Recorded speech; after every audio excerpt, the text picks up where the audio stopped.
13e argument. Ordonner une chose revient à interdire son contraire par déduction rationnelle et non par intention volontaire. En effet, l'objectif de l'ordre étant l'accomplissement de l'acte ordonné, si l'une de ses conséquences nécessaires est de délaisser son contraire, ce délaissement sera considéré comme un objectif intermédiaire. C'est là l'avis le plus correct concernant la question. Ordonner une chose, est-ce interdire son contraire ? À savoir qu'ordonner une chose, c'est bien interdire son contraire, mais d'un point de vue déductif et non d'un point de vue intentionnel et volontaire.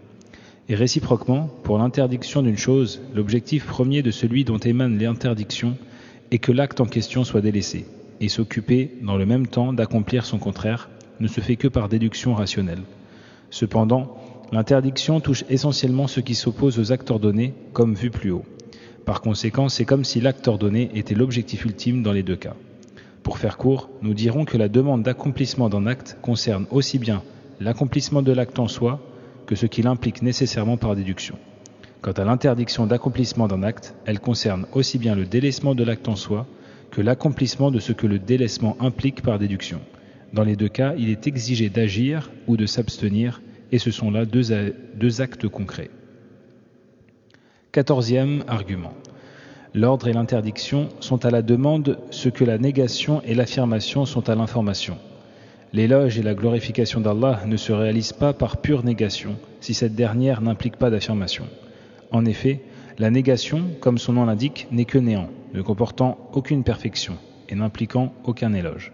Si en revanche la négation implique une affirmation, elle mérite alors les éloges, comme dans le cas de la négation de l'oubli concernant Allah, impliquant la perfection de sa science et son caractère notoire, ou comme la négation de la fatigue, de l'harassement et de l'épuisement au sujet d'Allah, indiquant une force et une capacité absolue, ou comme la négation de la somnolence et du sommeil, impliquant une vie et un éveil parfait, ou comme la négation de la progéniture et de la conjointe, impliquant une suffisance, une royauté et une seigneurie absolue, ou comme la négation d'un associé, d'un allié ou d'un être qui intercéderait auprès d'Allah sans autorisation préalable, impliquant l'unicité absolue d'Allah, le seul à détenir les attributs de perfection, de divinité et de royauté.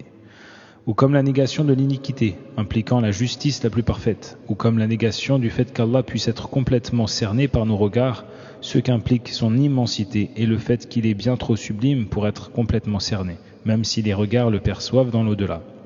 En effet, nier le fait qu'Allah puisse être vu ne comporte aucun éloge sous quelques aspects que ce soit. Il en est de même pour toute autre négation absolue, n'impliquant aucune information. Ainsi, délaisser un acte interdit, s'il n'implique rien de concret et de réel, ne mérite ni éloge, ni récompense, ni louange, de la même façon qu'une négation absolue d'attribut ne mérite ni éloge ni louange. 15e argument. Allah subhanahu wa ta'ala a promis de multiplier par 10 la récompense de l'exécution des ordres et de ne compter qu'une seule fois le péché de la transgression d'un interdit. C'est une preuve qu'accomplir ce qu'Allah a ordonné est plus aimé de lui que délaisser ce qu'il a interdit. Si cela avait été le contraire, le péché aurait été rétribué au décuple et la bonne action par son équivalent, ou ils auraient été rétribués à part égale. 16e argument. Que le serviteur ait eu l'intention de transgresser un interdit ou non, que l'idée lui ait traversé l'esprit ou non, l'objectif que cet interdit ne se produise pas et ne voit pas le jour. Le but est donc que l'interdit ne soit pas transgressé. En revanche, pour ce qui concerne les ordres, le but est qu'ils existent, qu'ils se produisent et que l'on cherche à se rapprocher d'Allah subhanahu wa ta'ala par leur biais, tant dans l'attention que dans les actes. La clé de cet argument est que l'existence des actes qu'Allah a ordonné d'accomplir lui est plus chère que l'inexistence des actes qu'il a interdit de commettre. En outre, l'inexistence des actes qu'il a ordonné d'accomplir lui est plus détestable que l'existence des actes qu'il a interdits.